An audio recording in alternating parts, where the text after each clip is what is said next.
Welcome back to One Conversation, where one conversation can change a life. My name is JC Macias, and here with me is my lovely co host, Brianna Vallejo. Hello, thanks for joining us today. We have a very special guest joining us. I actually had the privilege of meeting her a couple of years back at a national conference. I was reflecting back on this time and I was thinking, wow, it's so insane to think about how many people we used to fit into one giant room because that seems totally foreign right now. But Mhm.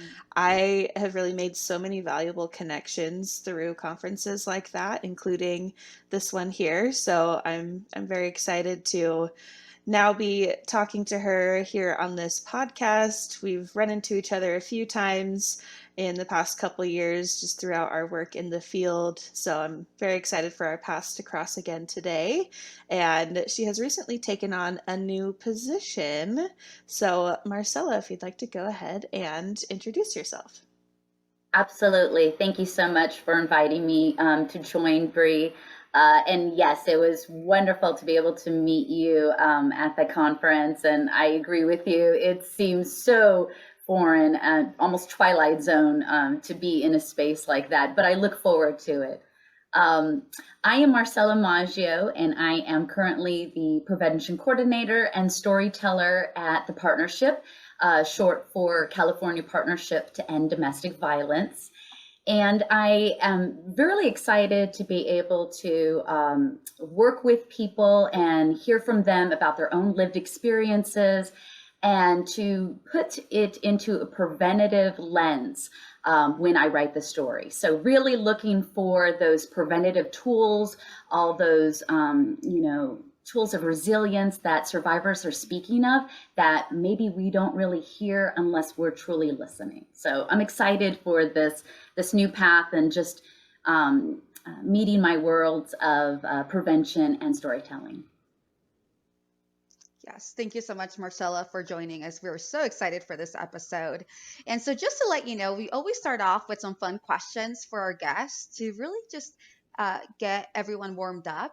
And so, here comes your first question, Marcella. Would you rather be able to read minds or be able to see the future? Ooh, ooh. Oh wow, that's a tough one. Either one of them seems so like just ruining the surprise. Um, That's true. I don't know, and it just seems so nosy if I just go into your mind without your consent. So I'd say the future, I guess. That is such a great response and so thoughtful and Yes. mindful of you. Yeah, I like that, bringing in consent in there. That makes sense. I was thinking about this question and I don't know what my answer would be. So I would have to think through that one too. So for our next fun question, there's one question we ask each of our guests that comes on. If you could have lunch with anyone, past or present, who would it be and why? Mm, I love this one. Wow, this is an interesting one. So many people are trying to pop up into my brain. Mm. Wow, I'm almost taking it just so personal. So like nobody will be able Yep. to know who this person is, and they should, because while she has left the world physically, her works still remain. And she was one of my favorite people. Her name is uh, um, um, Tracy Faust, and she did a book, Nowhere Near Normal. And the reason why she comes to my brain is because she was such a mentor for me. Uh, Beyond that, just a friend. So I would love to be able to sit in space with her and just find out if she's figured out any of the pieces of the puzzle as far as what our upbringing does do. If if there is really forgiveness and such, ultimately, and what she would impart back to me in telling my story, because she was definitely one of these people who pushed me to tell my story. And she's probably somewhere right now thinking, why is it still sitting on a shelf? So I would love to have lunch with her and just find out, what her wisdom is. Yeah, thank you, Marcella. I don't think I've heard of her, but now that you mentioned her and a little bit about her, I really want to explore more. So thank you. I may have to look into her. But with that being said, Yeah, I was thinking the same thing. I need to write that down. I know, I know. We may even have to link it below for this episode. So I think that may be a great idea for all of those who are interested, just like Bree and I are. So with that being said, let's just go ahead and dive into some of the main content for today's episode and conversation. So, Marcella, tell us about the ACEs study and how does it impact your work with youth? Absolutely. So, this ACE study, which stands for Adverse Childhood Experiences, was done in 1997 through Kaiser Permanente and Centers for Disease Control and Prevention. And what they were doing is they were looking at the link between, at the time, people who were experiencing obesity and wanting to find out, what was their child look like? What is there any patterns and such? And after asking these 10 questions, which ranged from living conditions to also your upbringing. So, who were the people who were in your life, and how were they in your life? They started to see that a lot of people experienced different degrees of trauma, and it found that on an average, it was 1 in 4 people who were experiencing at least one of these adversities. And so with this information, they opened up the study even further, right? And it was totaled that like over 17,000 people at the time were studied. And again, it still came out with the same measurements of at least 1 in 4.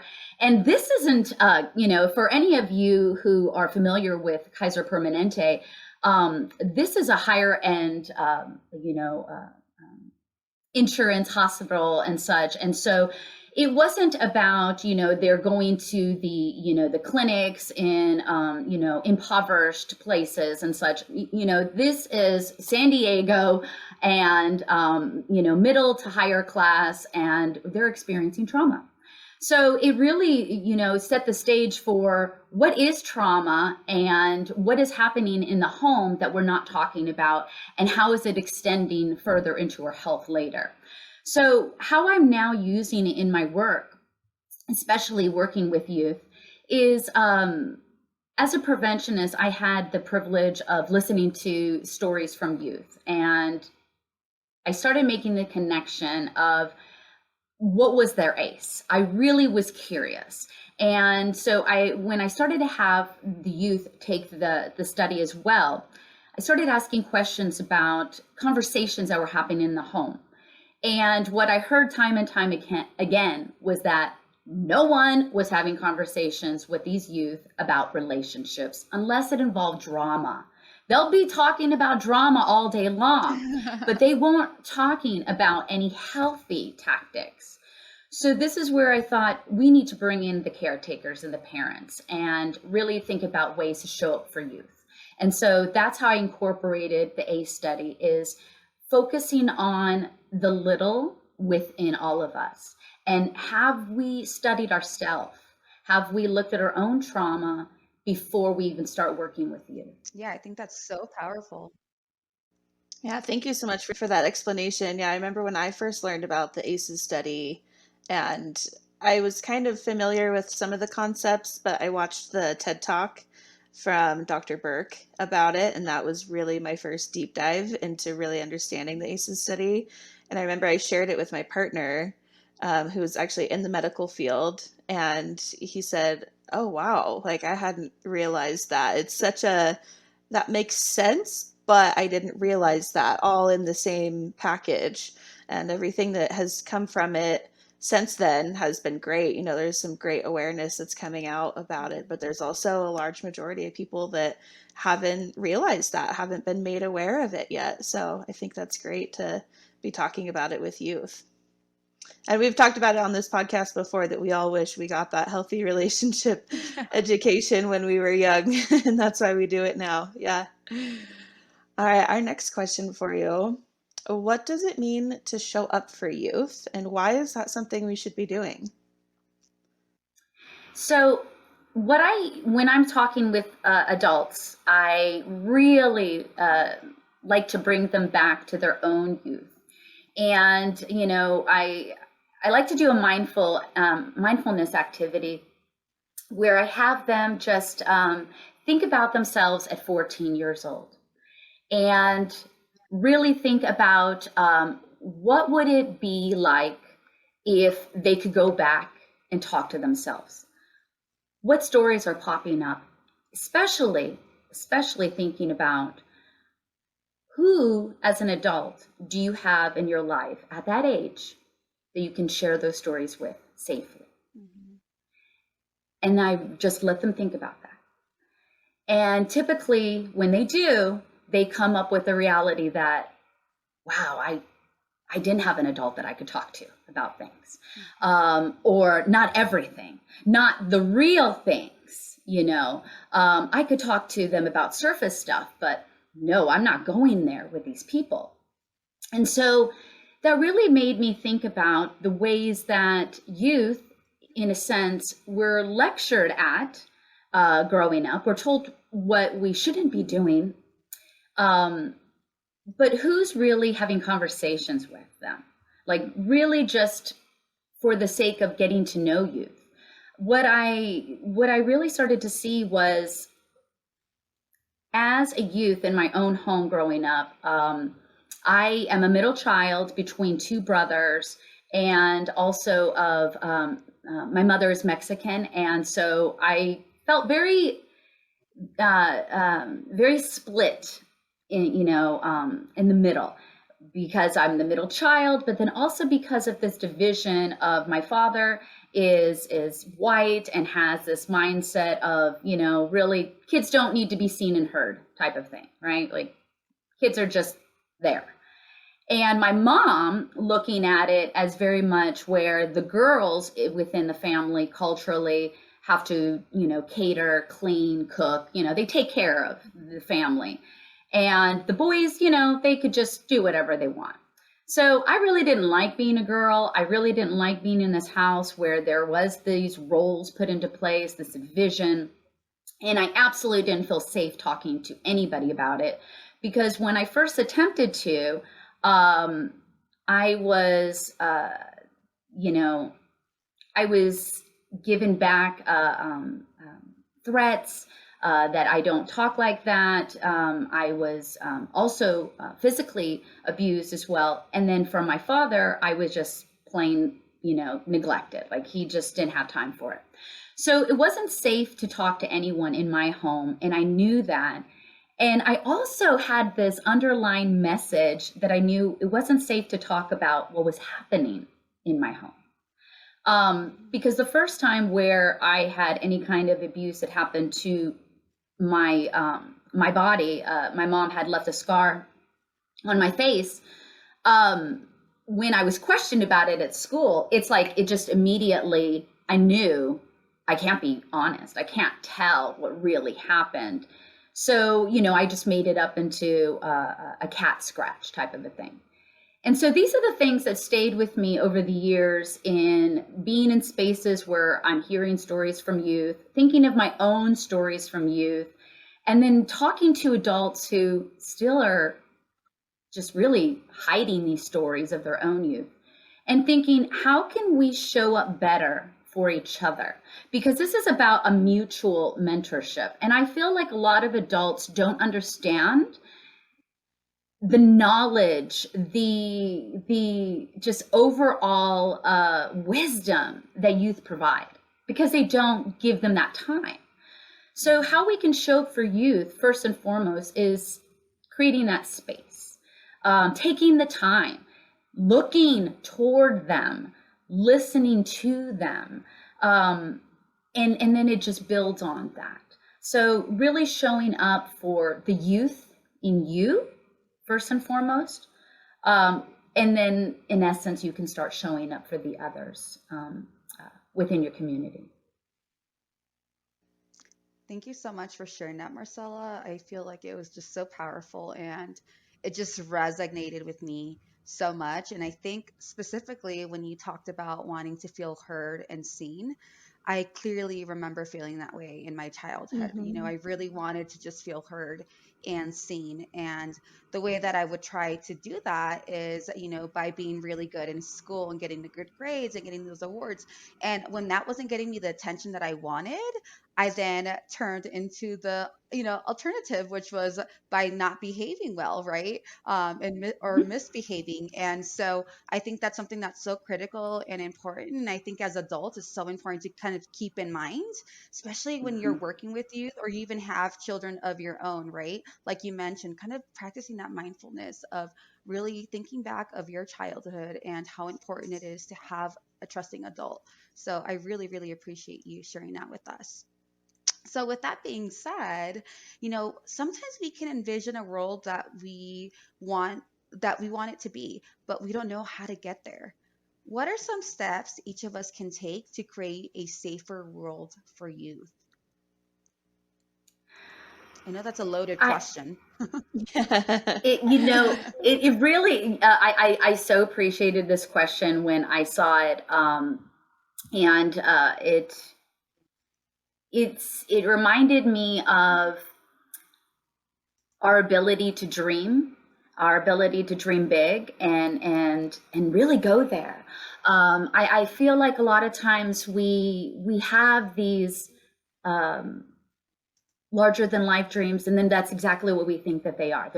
They're larger than life. It's too much. It's not going to happen. And then I think about, look at the way that life has changed over the last 100 years, over the last 50 years, even after the last 30 years since I was in high school. Like, are you kidding me? To think that someone would be able to contact me at any given time, day or night, is that's a dream, right? Like, there's no way. That was like Right. outer space for me. And now kids are growing up with, that's life. Like, how, what would that be like if you couldn't reach me, right? So I say go there anytime, any way, and share that dream with others, because that's how it expands. They buy into that dream. They want it too. So for me, my dream is really about, I I really would love to be able to see a world where adults do not have an opportunity to work with youth in these spaces of learning, mentoring, providing care, unless they are actually a mandated, trusted adult. Like, I would say I would want someone to have done the work on themselves. Um, it's one thing to be a mandated reporter and to say that if somebody says discloses to me, then I'm going to show up for them and I will report this. And the reality is, sadly, the structures that we currently are working with, there are not a lot of safe spaces in those own spaces. Many people don't want to call authorities or the helpers because they're not as helpful as we would like them to be. So until we have alternatives, um, alternatives to incarceration, and alternatives to, foster care that is not a safe place for many youth. Until we have those alternatives, it's really about who are the trusted adults within the community. Who are the ones who have done the work internally and now have extended it into a mentorship program? They are trauma informed. And what I mean by trauma informed is they understand that we all have come from a place of some type of harm. So instead of asking, what's wrong with you? It's what happened. How can I be there for you? How can I show up? And we can't be there for each other in that way until we learn how to be there for ourselves first and foremost. And that's why when I talk about showing up for youth, I capitalize the you, because it is really showing up for you first. It's not a selfish thing. We have to remember at the end of the day, it's our life. And ironically, I built my business and even titled it "It's My Life" because I heard that as a excuse, if you will, from so many people, specifically youth, over the years, whenever I questioned their unhealthy behaviors or relationships or mindset. And it would immediately be like, well, it's my life. But is it your life if you don't even trust yourself to live it? If you're looking outside of yourself, constantly asking other people, how should I show up? What should I do? What's right for me? Then you don't trust yourself. And if we don't trust ourselves, how can youth trust us? So it's really, like I said, first and foremost, doing our own work on ourselves, dealing with our trauma, finding that resilience, being capable and knowing that we are in a good standing, that now we can be of service, we can be of mentorship, and we can help youth guide their own lives. So as a trusted adult, I first and foremost believe that it's not about giving advice and telling people what to do. It's about providing the safe space where they can hear themselves without interruption, without judgment, and without direction. Because so many times we answer our own questions if we know that we are allowed to. And then that builds that trust for ourselves. So that's my overall big world is mandated, people in places that are working with youth, people that have already shown up for themselves, and then will be able to better show up for you. Love that. Thank you so much, Marcella. Yeah, speaking of like a dream world, I would love that as well. And you just said if you share your dream with other people, they might latch onto it. Hello, this is me latching onto that dream as well. And Yay! just thinking back to my 14-year-old self, if I was living in a world where every adult I had interactions with was trauma informed and wasn't asking the wrong questions of like, why are you behaving in this way, but was really getting down to the root of the issue, oh my gosh, that would have been a completely different world for 14-year-old me. So Mhm. I absolutely align in that vision. I think that would be so beneficial for people to really understand the causes behind behavior. It's not just, oh, they're being a teenager, they're being rebellious on purpose for attention, but they might be wanting attention from what they're doing, but what's the reasoning for that? Let's look into that. And I think a lot of times that step is skipped. So I think Mhm. that's a great world to envision. Absolutely.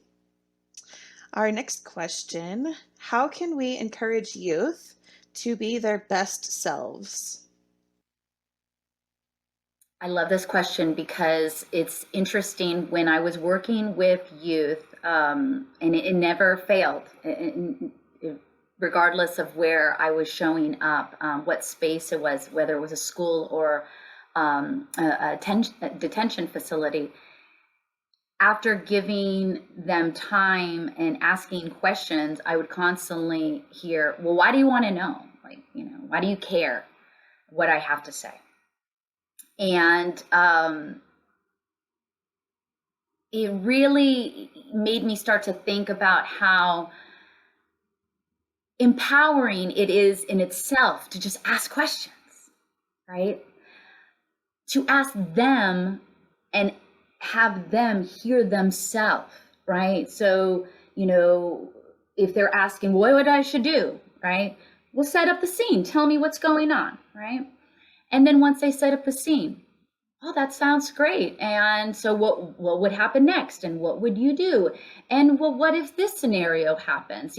So with our wisdom, our experience as adults of having the opportunity to more than likely have gone down different paths, we have the advantage of knowing that there are different paths, right? We know this. Whereas we know as adults that youth aren't thinking necessarily the consequences. I don't care. I'm living in the moment, which is beautiful, right? It's beautiful. We should all be living in the moment more. And there are consequences. So it's about having this space where they're setting the scene and then they are directing the action. How do they want to direct it? What does it look like? What does it sound like? What does it feel like when they get into that room? Have they thought about that? Right? And so not taking them into this place of overthinking and worrying, but just going there for a moment of really thinking about the options. And I think that's the thing about so many of our paths. And this is why I really lean on adults for this empowerment, because so many of us as adults have not done the work on ourselves. We are showing up with the best of intentions, right? We know what it feels like to be neglected and hurt. And so we're showing up in a way that we feel, okay, this is what they need. But do they need it this way? So this is where, instead of coming in as a savior and thinking I'm going to rescue and help, no, I am just going to create space, help you set scenes, and you figure it out. I'm just here to mentor and also to model. And what I mean by modeling is, again, if I'm over here setting stages with you and giving you options and such, am I looking at my own options, or am I getting in my own head, overthinking and worrying and freaking out, and then I'm not even doing what I say, right? And what comes to mind with that is I am a huge fan of the series Cobra Kai. And in that series, there are these senseis who work with their students. And in this one relationship, Sensei Johnny is telling his student Miguel, like, oh, because he wants to ask this girl on a date. And he's saying, oh, yeah, you could do this. And he's empowering him, and, he's getting motivated and excited. And then next thing you know, the sensei is having his own problem, and Miguel overhears him, and he tries to give him back his own advice, right? He's like, oh, you can do this, you can do that. No, I can't do that. There are rules, I can't do it like that. What kind of modeling is that? So if you say it, say what you mean what you say. That is the way we really empower youth to be their best self, because they know it's possible to be better than before. Yeah, that's so true, of working on ourselves before we can work Mhm. on other people, quote unquote, work on other people.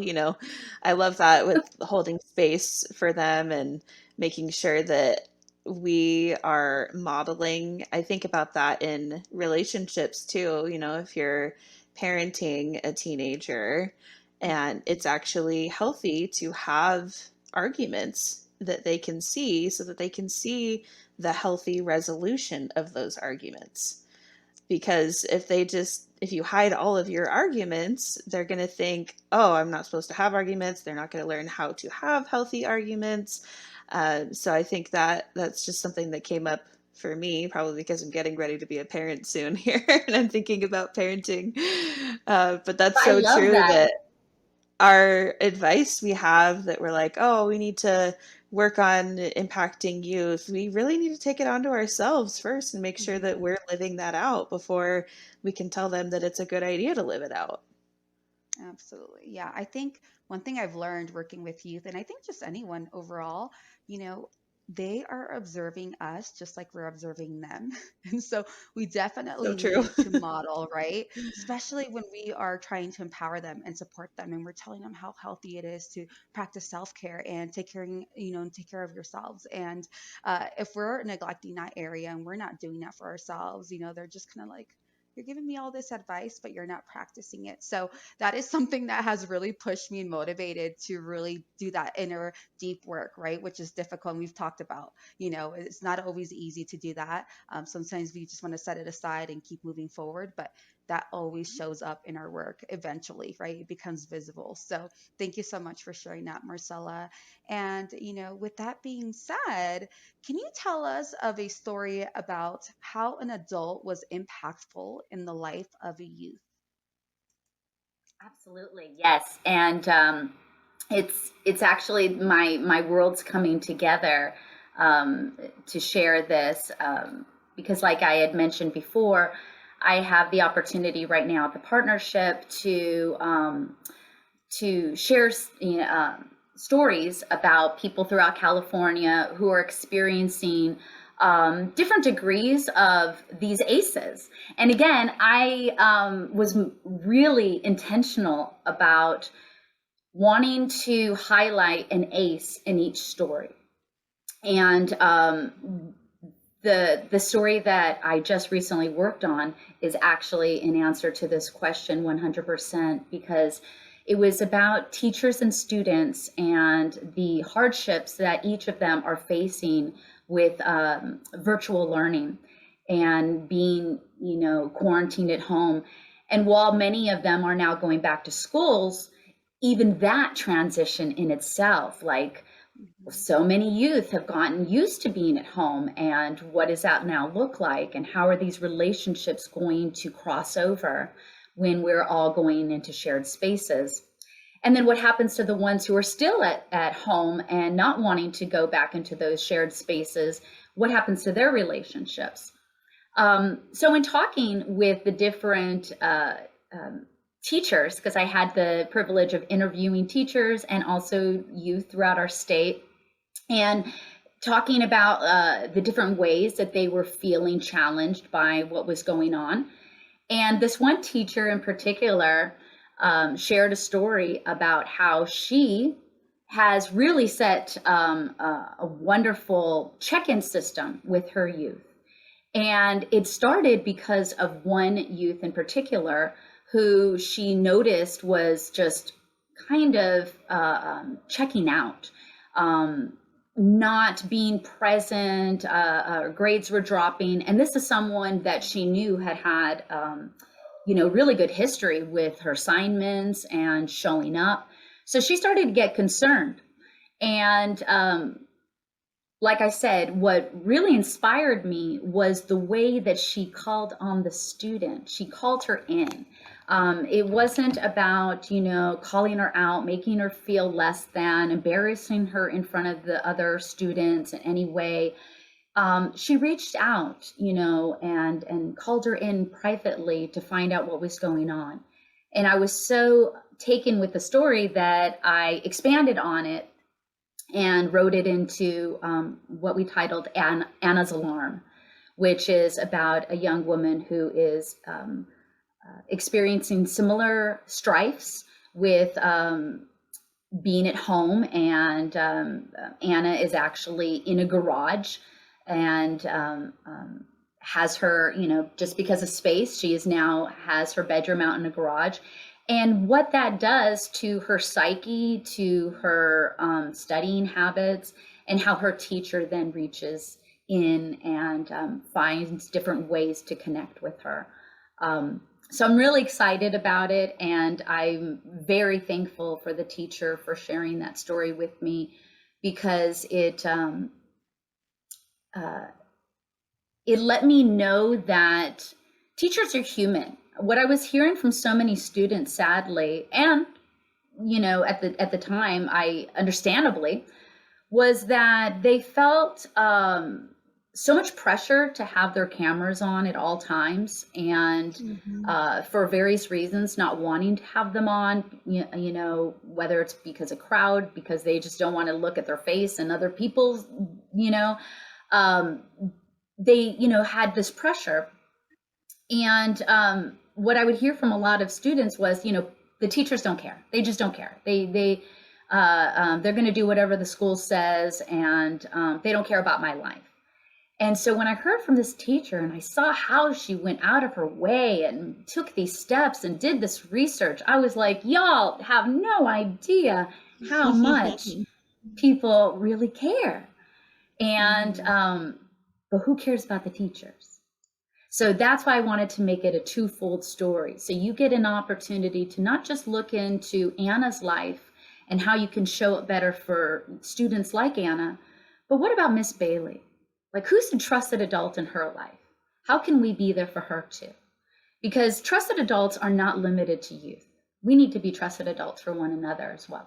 Yeah, I absolutely love that. Yeah, that last part definitely just gave me chills.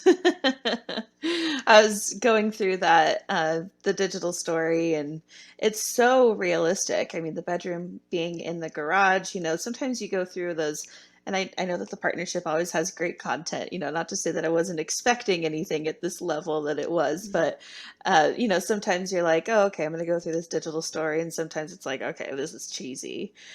I didn't feel that way at all going through this. It was absolutely realistic.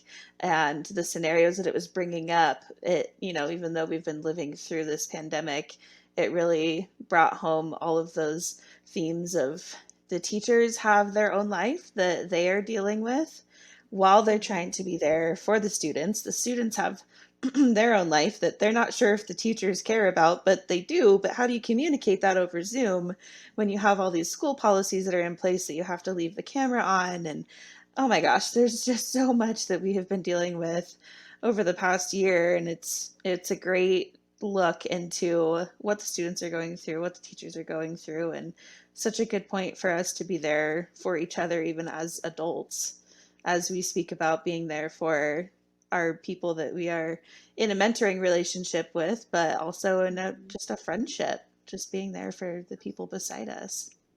Yeah, absolutely. And I love that reminder that, although they're teachers, they're also humans and they're also experiencing challenges. And sometimes we don't know what challenge, anyone is experiencing, whether you are a child, a youth, or an adult, right? We just never know. And sometimes it's not visible, or sometimes, it's not said straightforward. But I love that she was so caring enough, and probably trauma informed enough to kind of pick up on some of those red flags or signs, right? So I love that. Absolutely. Thank you both so much for allowing me to share it because, yeah, I am so I'm so thankful to all the teachers who just went there and the students, because like, especially talking to me again, setting that stage, letting them know that, nothing's off the table, right? Like, what do you want to say? This is the opportunity. So I'm very grateful that they all just brought it. Yeah, that's so great. And we'll include the links for the digital stories. There's two now, right?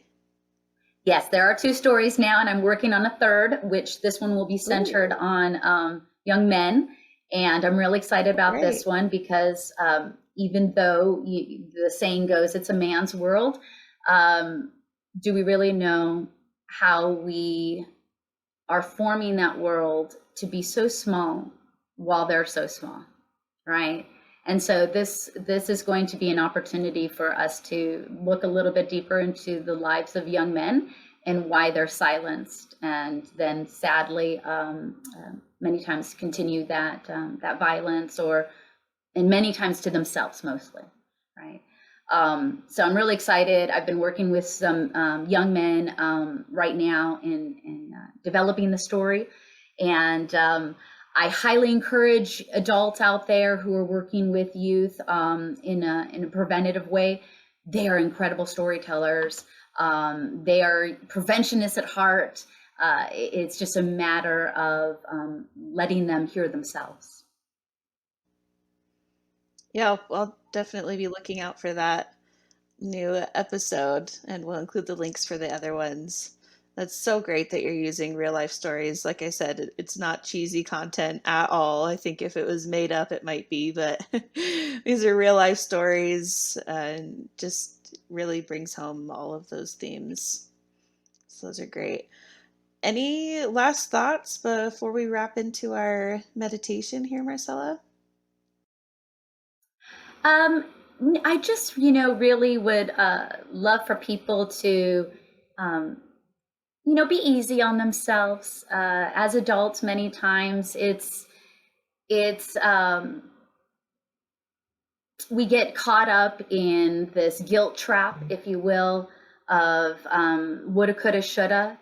And the reality is that we can always move forward with this knowledge.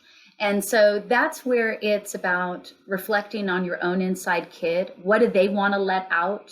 What were they told that was shameful, ugly, wrong of them?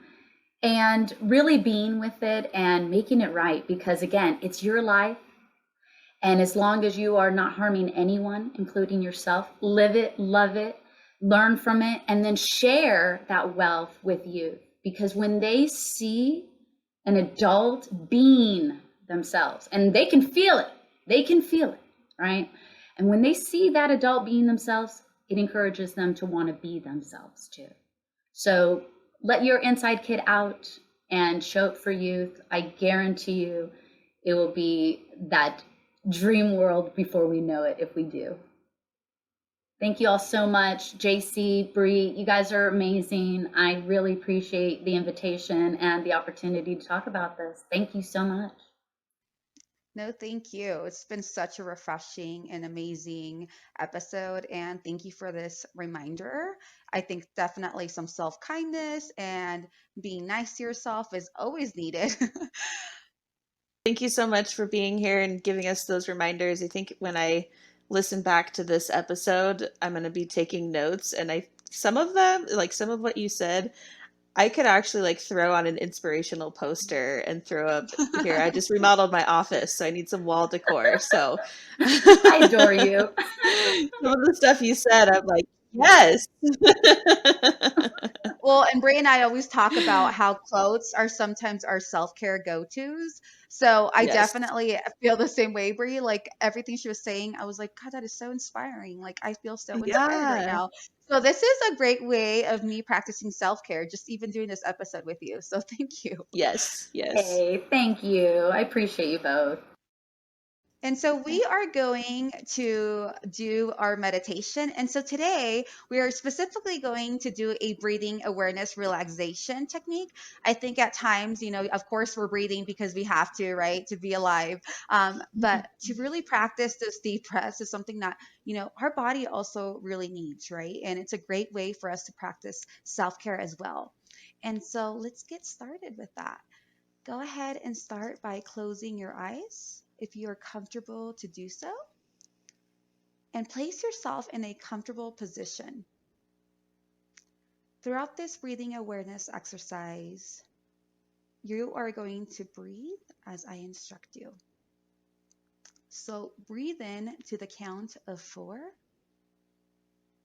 then hold for the count of 3, and breathe out to the count of 5. So it will go like this. Breathe in, 2, 3, 4. Hold, 2, 3. And now exhale. 2, 3, 4, 5. And we are going to practice this again. Go ahead and take a deep breath in. 2, 3, 4. Hold. 2, 3. Now exhale. 2, 3, 4, 5. Take a deep breath in. 2, 3, 4. Hold. 2, 3. Now exhale. 2, 3, 4, 5. So continue to breathe at this slow pace. While you are breathing slowly, I'll direct your breathing awareness to different stages of the breath. Focus all your attention on each stage I mentioned.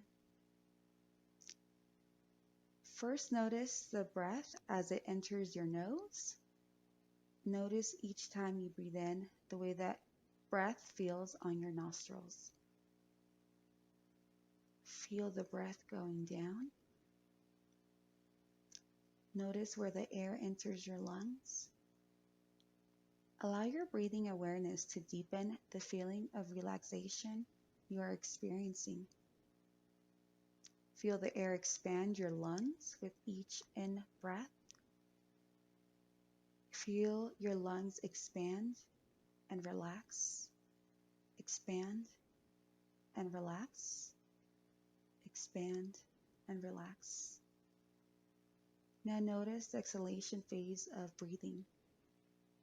Observe as the air leaves your lungs and how it begins to travel upward. Focus your attention on the moment of each breath.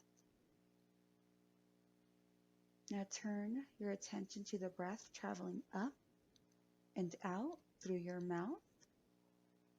Feel the breath in your throat, your mouth, and across your lips. Notice how each breath as it being a whole now. See how the breaths flow like waves. Picture a wave in your mind.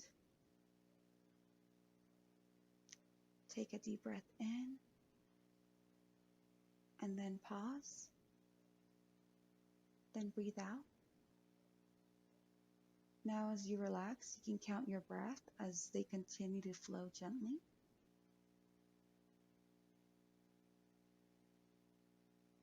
Count 5 deep breaths in and out.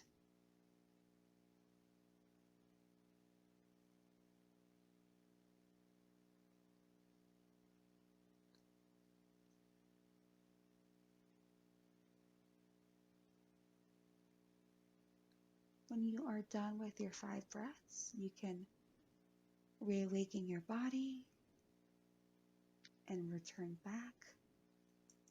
Move your head around. Move your body as needed. You can slowly open your eyes.